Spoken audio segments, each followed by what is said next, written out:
Je me suis fait troller là. Déjà rien que dans mon nom de famille. Merde quoi. Les surnoms du collège me manquent tellement.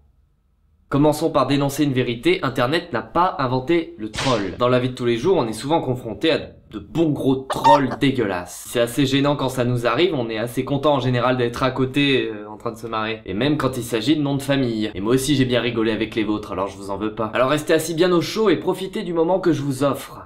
C'est parti.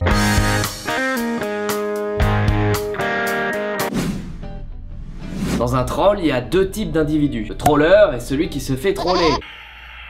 Dans le cas présent, prenez le mec au guichet d'une grande banque et prenez ce Texan de 81 ans qui ramène 226 kilos de pièces jaunes, économisées depuis près de 70 ans. Il a pris au mot son père qui lui a un jour dit qu'il devait à tout prix garder son argent. Il a plutôt bien obéi à papa puisqu'il a aujourd'hui la modique somme de 816 $, soit à peu près 704 €. Il dit en avoir encore pour l'équivalent de 1000 $ et qu'il viendra un jour déposer le tout sur son compte en banque. Il a aussi annoncé qu'il continuerait d'économiser, mais bon, là, ce sera plus pour l'héritage du coup. Petite pensée pour le guichetier qui a dû compter les 81 600 centimes un par un. Non, je plaisante, heureusement maintenant ils ont des machines pour compter les pièces jaunes. Par contre, ils ont toujours pas trouvé moins chiant que ces putains de rouleaux pour les mettre.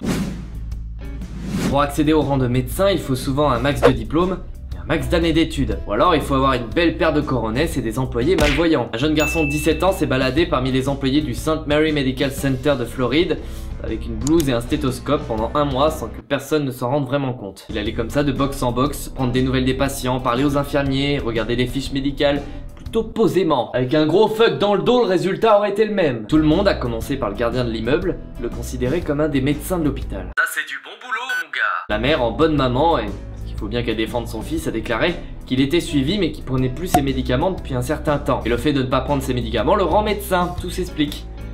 Ouais, parce que s'il les prend, c'est juste une grosse feignasse comme tout le monde.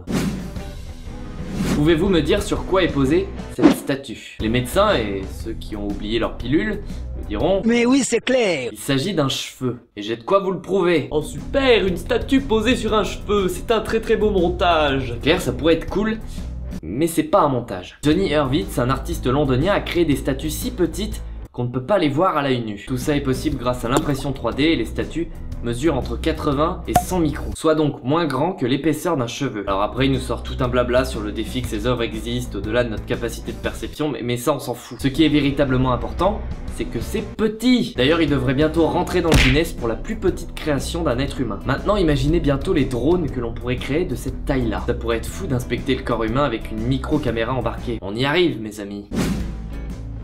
Messieurs, vous avez sûrement déjà tous voulu tuer votre père un jour. Pas de panique, on appelle ça le complexe d'Oedipe. Par contre, si vous l'avez tué, on appelle ça un meurtre. Et c'est pas bien. Lui a été un peu plus loin dans le concept d'éliminer la figure rivale. Nathan Robinson et William Spiller sont en pleine dispute quand Nathan commet l'irréparable. Pour cacher son meurtre, il a alors accidentellement démembré les 158 kilos du cadavre de son père pour accidentellement les ranger dans le meuble télé. Ce qui permettait d'ailleurs au meuble télé d'être parfaitement stabilisé. Et non, ce n'est pas une blague. Tout ça accidentellement puisqu'il plaidera l'homicide involontaire et l'état d'inconscience. Pas fou, il a quand même profité de l'argent de son père avant de se faire prendre. Accidentellement, on s'entend bien, hein. Est-ce que c'est une blague? Voilà ce qu'il a déclaré avant de se faire arrêter, avant d'avouer le tout quelques heures plus tard. Tuer son père pour profiter de son argent, pour tout nier en bloc après. Tu viens de réussir ton examen d'entrée à Sciences Po, mon garçon! Mesdames, vous aimez les produits de beauté. Déjà, de base, vous vous faites troller. Parce que quand je vois le prix des cosmétiques, putain! Surtout pour ce que ça donne sur certaines. J'ai carrément abusé de l'après-shampoing, là. Bref, une femme a trouvé la solution contre les rides. Elle fait la gueule. Et la vraie nouveauté, me direz-vous? Non, elle fait juste la gueule. Mais depuis 40 ans non-stop. Et voilà ce que ça donne. Cette femme a 50 ans. L'école catholique qu'elle fréquentait à l'âge de 11 ans était assez stricte puisqu'elle refusait que les enfants sourient au sein de l'établissement. Aime ton prochain et combat les rides, qu'il a dit. Le Seigneur. Sauf que depuis, elle s'est mariée, elle a eu un enfant.